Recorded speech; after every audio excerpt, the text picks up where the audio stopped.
Niloloko ka na ba ng di mo alam? Ano ang framing effect at paano mo ito gagamitin? Alam mo bang kaya kang mapaniwala ng isang bagay kahit hindi ito kasing ganda ng iniisip mo?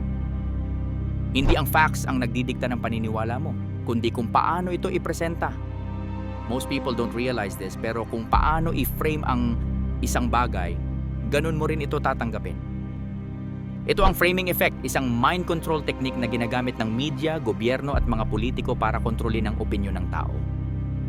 Example, may politikong gustong mapapaganda ang imahe niya kaya sa halip na sabihin niyang tumataas ang unemployment rate ng 5% ngayong taon, mas pipiliin niyang sabihin 95% pa rin ang may trabaho.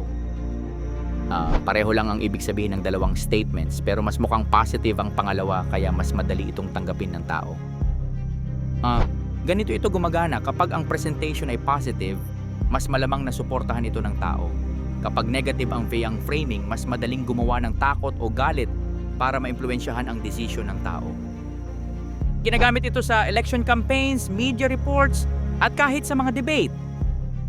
Paano ito gamitin sa sarili mong advantage? Kapag may politikong nagpepresenta ng datos, tanungin mo kung ano yung hindi nila sinasabi. Ano yung kabilang side ng kwento.